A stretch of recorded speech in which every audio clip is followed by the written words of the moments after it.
Bismillahirrahmanirrahim. Assalamu alaikum. Myself Fizan Ali and I'm your biology teacher. So बच्चे last time हमने cell cycle के अंदर interface पढ़ा था. आज हम सेल साइकिल का दूसरा फेज पढ़ते हैं जिसको आप क्या कहते हैं, डिवीजन फेज. अब ये डिवीजन फेज क्या होता है? हम कहते हैं the phase of cell cycle in which single cell divided into two or four daughter cell. हमने कहा सेल साइकिल का वो पार्ट या वो फेज जिसमें क्या होता है, सिंगल सेल डिवाइड हो जाते हैं कितने में, 2 और 4 डॉटर सेल में. तो ऐसी डिवीजन ऑफ सेल को आप क्या कहते हैं, डिवीजन फेज कहते हैं. ये जो सेल साइकिल का जो वो इस पीरियड को आप क्या नाम देंगे, डिवीजन फेज. अब बच्चे हम बात करते हैं टाइप्स की. तो हमारे पास जो डिवीजन है ना, सेल डिवीजन, तो ये दो तरह की होती है. कितनी तरह की होती है? दो तरह की. एक को आप कहते हैं माइटोसिस, एक को आप क्या कहते हैं, माइटोसिस.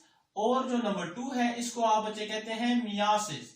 मतलब माइटोसिस एंड नंबर 2 मियासिस. अब अगर हम माइटोसिस की बात करें, क्योंकि आज जो हमारा जो लेक्चर है वो माइटोसिस के ऊपर ही है, पहले हम माइटोसिस को डिस्कस करेंगे, देन उसके बाद हम बात करेंगे मियासिस की. तो माइटोसिस को शुरू करते हैं. बेसिकली ये दोनों किसकी टाइप थी, सेल डिवीजन की. तो हम कहते हैं mitosis is the type of cell division. ये क्या है, टाइप है किसकी, cell division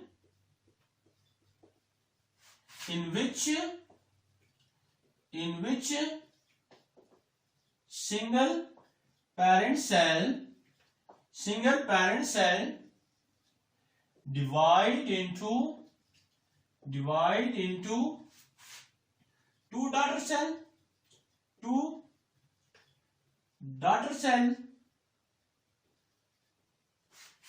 cells and having same number of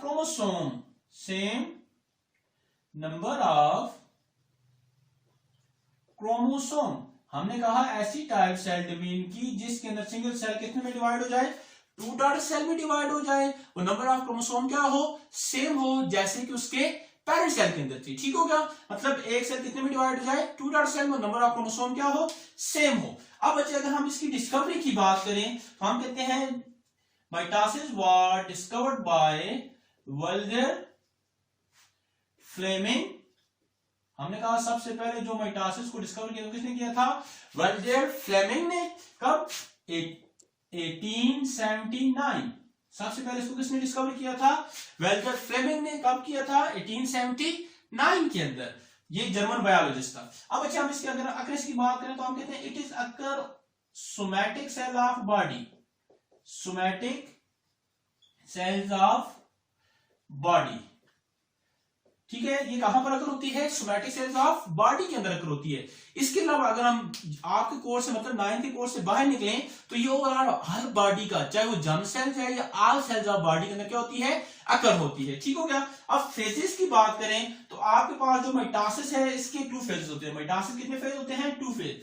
number 1 आप कहते हैं कैरियोकाइनेसिस, और नंबर 2 बच्चे हम कहते हैं साइटोकाइनेसिस. Karyokinesis and cytokinesis. अब बच्चे अगर आपसे तो पूछे कैरियोकाइनेसिस और साइटोकाइनेसिस क्या होता है तो आप कहेंगे कैरियोकाइनेसिस का मतलब होता है डिवीजन ऑफ न्यूक्लियस. हमने कहा वो फेज ऑफ माइटोसिस जिसके अंदर क्या होती है, डिवीजन ऑफ न्यूक्लियस होती है. मतलब एक सेल का जो न्यूक्लियस है किसमें डिवाइड हो जाता है, 2 न्यूक्लियस में. और साइटोकाइनेसिस क्या होती है, डिवीजन ऑफ साइटोप्लाज्म. देखिए हमने कहा ऐसा फेज जिसके अंदर एक न्यूक्लियस 2 डॉटर न्यूक्लियाई में डिवाइड हो जाए, तो ऐसे प्रोसेस को आप क्या कहते हैं, कैरियोकाइनेसिस. और दूसरा ने कहा साइटोकाइनेसिस, ऐसा प्रोसेस जिसमें एक जो सेल का जो साइटोप्लाज्म था वो 2 साइटोप्लाज्म में डिवाइड हो जाए, तो इसको आप क्या कहते हैं, साइटोकाइनेसिस. अब बच्चे कैरियोकाइनेसिस को फर्दर हम 4 सब फेजेस में डिवाइड करते हैं जिसमें आपके पास आ जाता है prophase, metaphase, anaphase and telophase. अब इनको 1 बाय 1 हम क्या करेंगे, डिस्कस करेंगे. सबसे पहले जो हम बात करते हैं प्रोफेज करते हैं. हम कहते हैं ड्यूरिंग प्रोफेज फॉलोइंग चेंजेस, अगर कौन कौन सी, सबसे पहली चेंज हम कहते हैं chromosome condensation take place, chromosome condensation take place. हमने कहा सबसे जो पहली चेंज होती है वो ये होती है कि क्रोमोसोम क्या हो जाते हैं, विजिबल हो जाते हैं। विजिबल का मतलब होता है प्रोमिनेंट हो जाते हैं, मतलब हमें नजर आना शुरू हो जाते हैं, ठीक है।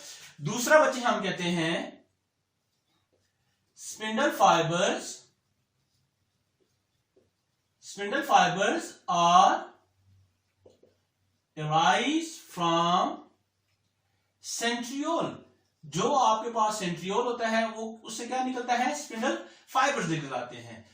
तीसरा बच्चे जो हम बात करते हैं वो हम कहते हैं न्यूक्लियर इन्वेलप या न्यूक्लियर मेम्ब्रेन। न्यूक्लियर इन्वेलप और न्यूक्लियर मेम्ब्रेन क्या हो जाती है, ब्रेक डाउन हो जाती है। न्यूक्लियर इन्वेलप और न्यूक्लियर मेम्ब्रेन क्या हो जाएगी, ब्रेक डाउन हो जाएगी, मतलब ये क्या हो जाएगी, टूट जाएगी, ठीक हो गया। इसके बाद जो नेक्स्ट चेंज होती है वो हम कहते हैं न्यूक्लियोलस बिकम डिसअपियर। न्यूक्लियोलस क्या हो जाते हैं, डिसअपियर हो जाते हैं, ठीक हो गया। अब बच्चे इसी को अगर हम इस डायग्राम से एक्सप्लेन कर दें तो देखेंगे आपके पास ये जो है ना, ये सेंट्रियोल का पेयर होता है, सेंट्रोसोम जिसको हम कहते हैं। तो इससे क्या हो गया, स्पिंडल फाइबर एराइज हो गई, इससे क्या हो गया, स्पिंडल फाइबर एराइज हो गए। इसके अलावा दूसरी चीज जो है अगर आप देखें तो न्यूक्लियर इन्वेलप क्या हो गया है, न्यूक्लियर इन्वेलप ब्रेक डाउन हो गया है। न्यूक्लियर इन्वेलप और न्यूक्लियर मेम्ब्रेन क्या होगी, ब्रेक डाउन होगी है। क्रोमोसोम वैसे तो क्रोमेटिन फाइबर के फॉर्म होते हैं, क्रोमेटिन फाइबर मतलब इस फॉर्म होते हैं, लेकिन अभी ये क्या हो गया है, प्रोमिनेंट हो गए। तो ये आपके पास क्या आ गया, क्रोमोसोम आ गया, ठीक हो गया।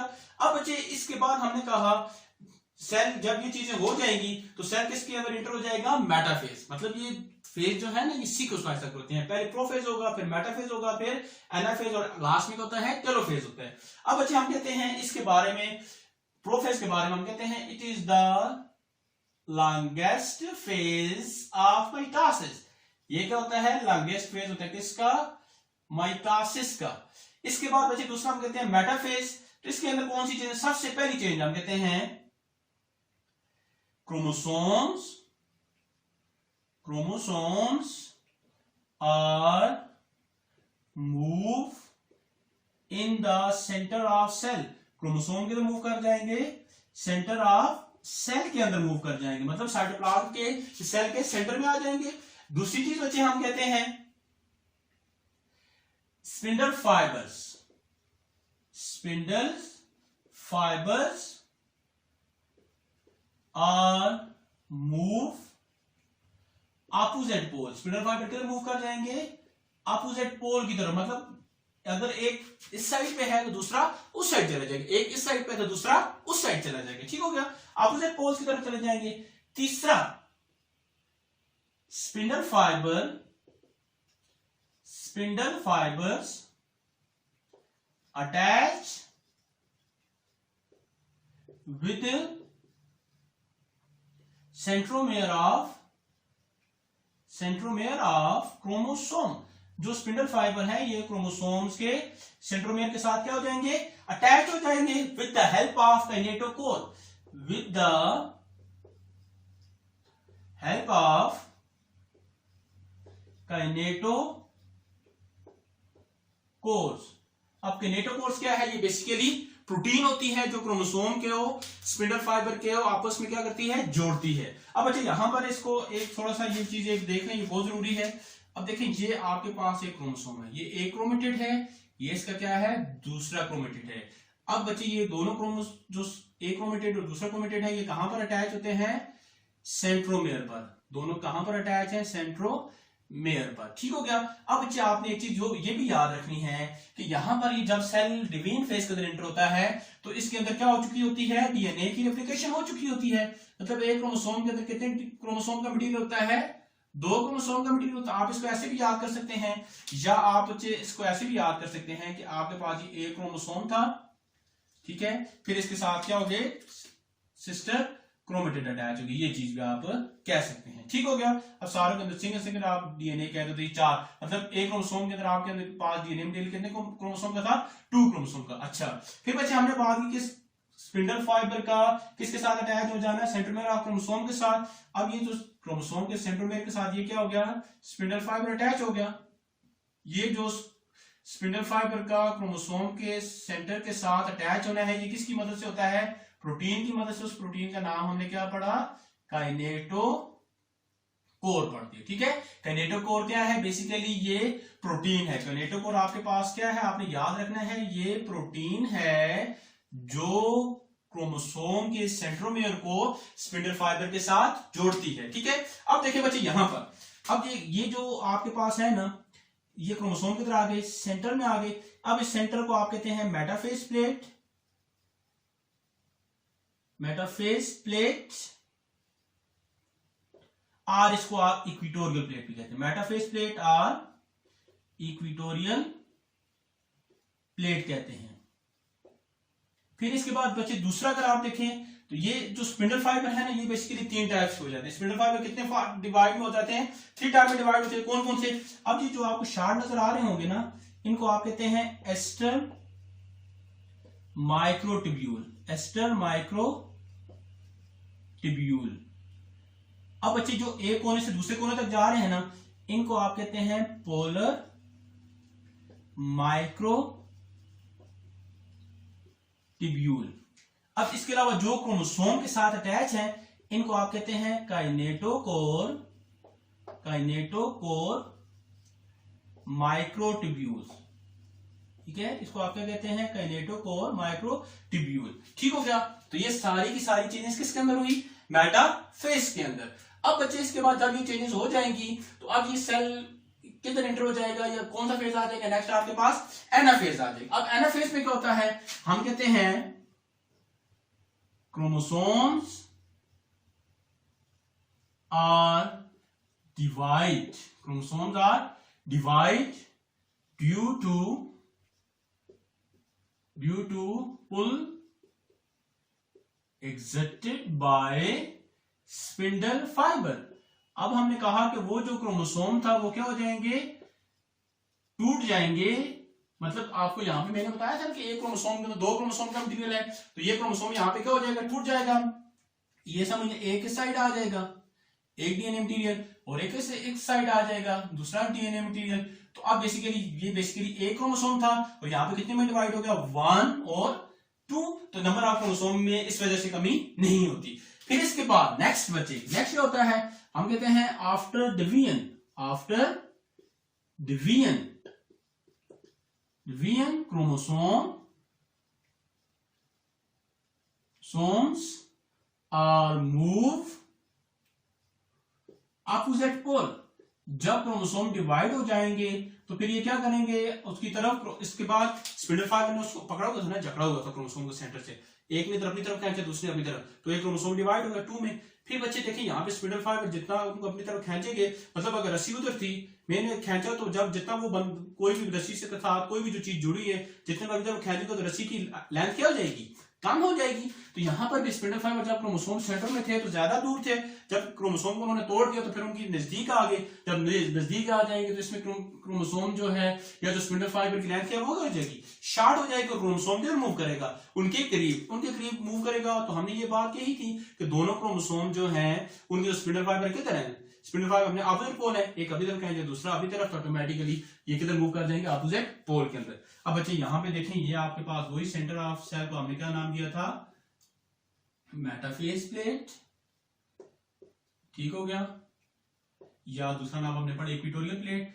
अब बच्चे ये आपके पास क्या आ गए, क्रोमोसोम। फिर इसके बाद बच्चे ये आपके पास मैंने पहले बताया था पोलर माइक्रोट्यूब्यूल्स। फिर इसके बाद हमने कहा था कि ये जो ब्लू वाले से, या जो आपको ये जुड़े हुए नजर आते हैं, इनको आप क्या कहते हैं, काइनेटोकोर्स माइक्रोट्यूब्यूल्स। और जो शार्ट होते हैं उनको आप क्या नाम देते हैं, एस्टर माइक्रोट्यूब्यूल, एस्टर माइक्रोट्यूब्यूल्स, ठीक हो गया। अब ये आपके पास क्या था, एनाफेज था। लास्ट में बच्चे जो आपके पास होता है उसको आप क्या कहते हैं, टेलोफेज। इसको आप क्या कहते हैं, टेलोफेज। टेलोफेज को याद रखने के लिए आपको प्रोफेज याद होना चाहिए। अगर आपको प्रोफेज याद है तो इसको ऑपोजिट करेंगे तो आपके पास कौन सा फेज बन जाएगा? टेलोफेज। कैसे? सबसे पहले क्रोमोसोम कंडेंसेशन टेक प्लेस, तो यहाँ पे क्रोमोसोम क्या हो जाएंगे? डिसअपीयर हो जाएंगे। क्रोमोसोम्स क्या हो जाएंगे? Chromosome become disappear. फिर बच्चे दूसरा हम कहते हैं, यहां पे हमने क्या कहा? Spindle fibre rise from centriole, तो स्पिंडल फाइबर डिसअपीयर हो जाएंगे। स्पिंडल फाइबर्स डिसअपीयर, वो भी हो जाएंगे, डिसअपीयर हो जाएंगे। किस में कन्वर्ट हो जाएंगे? Into centriole. तीसरी चीज हमने क्या लिखी थी? न्यूक्लियर एनवेलप ब्रेक डाउन, तो न्यूक्लियर एनवेलप रीफॉर्म। इसके अंदर हम क्या कहते हैं? Nuclear envelope reform. और चौथा वाक्य हमने कहा था न्यूक्लियोलस डिसअपीयर, तो यहां पे हम क्या कहते हैं? Nucleolus become appear. यहां पे क्या हो जाएगा? न्यूक्लियोलस अपीयर हो जाएगा। Nucleolus become appear. ठीक है, यहां तक समझ आ गई होगी। मतलब आपने या तो कुछ करना ही नहीं है, आपने प्रोफेज को रिवाइंड कर देना है। रिवाइंड मतलब उसको अपोजिट कर देना है। ठीक है, अब इसके बाद बच्चे अगर यहां पर देखें तो यहाँ पे ये क्या हो रहा है? न्यूक्लियर एनवेलप रीफॉर्म हो गई है। स्पिंडल फाइबर आस्ते आस्ते क्या हो रहा है? डिसअपीयर होकर यहाँ पे ये मतलब फाइनल स्टेज है। तो फाइनल स्टेज के अंदर क्या हो गया? अगर आप देखें तो ये आपके पास क्या आ गई? Nuclear membrane. ये आपके पास क्या है? Nuclear membrane. ये आपके पास क्या आ गया? सेंट्रियोल। पहले सेंट्रियोल जो थे वो किसमें कन्वर्ट हो गए? Spindle fibre. अब वो दोबारा, अब ये जो रेड आपके पास, ये जो सर्कल में जो डेंस मटेरियल, इसको आप क्या कहते हैं? न्यूक्लियोलस। अब अगर आप देखें तो यहाँ पे क्या है? 1 2, तो आप एक सेल के अंदर कितने न्यूक्लियस हैं? 2 न्यूक्लियस हैं। तो बेसिकली हमने कहा था कैरियोकाइनेसिस के अंदर सिंगल न्यूक्लियस डिवाइड हो जाता है 2 डॉटर न्यूक्लियाई में। एक दफा सारे को रिवाइज कर देते हैं, फिर कोई कंफ्यूजन हो तो आपको क्लियर हो जाए। देखिए, सबसे पहले हमने बात की डिवीजन फेज की। हमने कहा डिवीजन फेज मिटासिस का वो फेज है जिसके सेल साइकिल का वो फेज है जिसके अंदर एक सेल 2 और 4 डॉटर सेल में डिवाइड होता है। दूसरा बच्चा हमने कहा कि डिवीजन फेज या सेल डिवीजन दो तरह की हो सकती है। एक को आपने नाम दिया मिटासिस और एक को हमने क्या कहा? मियासिस। पहले हमने आप कहा मिटासिस डिस्कस करेंगे और बाद में हम मियासिस डिस्कस करेंगे। अब मिटासिस की अगर हम बात करें तो हमने कहा कि ये टाइप है किसकी? सेल डिवीजन की, जिसके अंदर सिंगल सेल डिवाइड हो जाता है 2 डॉटर सेल के अंदर। और नंबर ऑफ क्रोमोसोम वही होती है जो कि पेरेंट सेल के अंदर होती है। फिर इसके बाद हमने कहा डिस्कवरी, तो हमने कहा डिस्कवरी वेल्डर फ्लेमिंग एक जर्मन बायोलॉजिस्ट ने 1879 के डिस्कवर किया। अगर हमने कहा सोमैटिक सेल्स, इसके अलावा और जर्म सेल्स के अंदर क्या होती है? ये अकर होती है। सोमैटिक सेल मतलब बॉडी सेल। फेजेस की बात हमने कहा 2 फेज हैं, कैरियोकाइनेसिस एंड साइटोकाइनेसिस। कैरियो मतलब कैरियन मीन न्यूक्लियस, नेसिस मीन डिवीजन, तो कैरियोकाइनेसिस मतलब डिवीजन ऑफ न्यूक्लियस और साइटोकाइनेसिस डिवीजन ऑफ साइटोप्लाज्म। फिर उसके बाद बच्चे हमने कहा कि karyokinesis further divided into sub phases that are prophase, बेटा phase, anaphase and telophase. First हमने कहा प्रोफेज, तो प्रोफेज का नाम हमने कहा फॉलोइंग चेंजेस हैं। कौन कौन सी? Chromosome condensation take place, spindle fibre arise from centriole, nuclear envelope break down, nucleolus become disappear, longest phase of mitosis. फिर उसके बाद नेक्स्ट में हमने कहा कि chromosomes arrange at the centre of cell. फिर हमने कहा कि spindle fibre attach to the centromere of chromosome with the help of kinetochore. Kinetochore मैंने आपको बताया था क्या है? ये स्पेशल किस्म की प्रोटीन है जो क्रोमोसोम को उसके सेंट्रोमेर के साथ अटैच करती है। तीसरा हमने कहा कि ये जो क्रोमोसोम सेंटर में अरेंज होते हैं, सेंटर को आप क्या कहते हैं? मेटाफेज प्लेट और इक्वेटोरियल प्लेट। नेक्स्ट हमने बात की बच्चे एनाफेज की, जो हमने कहा क्रोमोसोम्स क्या हो जाएंगे? डिवाइड हो जाएंगे due to pull exerted by spindle fibre. मतलब स्पिंडल फाइबर अपनी तरफ खींच रहे थे, एक उधर खींच रहा था, एक इधर खींच रहा था, तो क्रोमोसोम क्या हो गए? डिवाइड हो गए। जब आप क्रोमोसोम डिवाइड हो गए तो वो किधर मूव करना शुरू हो गए? नीचे वाले नीचे की तरफ, ऊपर वाले ऊपर की तरफ। अब बच्चे मैंने आपको ये कहा था कि हमारे पास जो एक क्रोमोसोम है उसके अंदर डीएनए एस फेज हो चुका है, तो उसके अंदर डीएनए मटेरियल कितने क्रोमोसोम का है? ये क्रोमेटिन मटेरियल 2 क्रोमोसोम का है। तो जब स्पिंडल फाइबर उसको अटैच खींचता है तो वो डिवाइड हो जाता है कितने क्रोमोसोम में? 2 डॉटर क्रोमोसोम में। एक इधर आ जाएगा, मतलब सिंगल क्रोमेटिन मटेरियल उधर चला गया इधर। तो आपके पास ये एक क्रोमोसोम था, तो इससे कितने बन गए? 1 और 2। ठीक हो गया। इसके बाद बच्चे हमने नेक्स्ट बात की टेलोफेज की। हमने कहा टेलोफेज के जो मोस्टली यूनिट है वो किसके रिवर्स हैं? प्रोफेज के। तो जब हमने कहा प्रोफेज की बात करें तो स्पिंडल फाइबर क्या हो जाएगा? पहले क्रोमोसोम कंडेंस थे, अपीयर थे, नजर आ रहे थे, आप क्या हो जाएंगे, डिसअपीयर हो जाएंगे। स्पिंडल फाइबर नजर आ रहे थे, डिसअपीयर हो जाएंगे। न्यूक्लियर वेलर ब्रेक डाउन हो था, न्यूक्लियर वेलर रिफॉर्म हो जाएगा। न्यूक्लियोलस डिसअपीयर था, न्यूक्लियोलस अपीयर हो जाएगा। उम्मीद है कि यहाँ तक आपको समझ आ गई होगी। अगर फिर भी कोई आपका कोई भी कंफ्यूजन हो तो आप कमेंट सेक्शन में हमसे पूछ सकते हैं। तब तक के लिए अल्लाह हाफिज।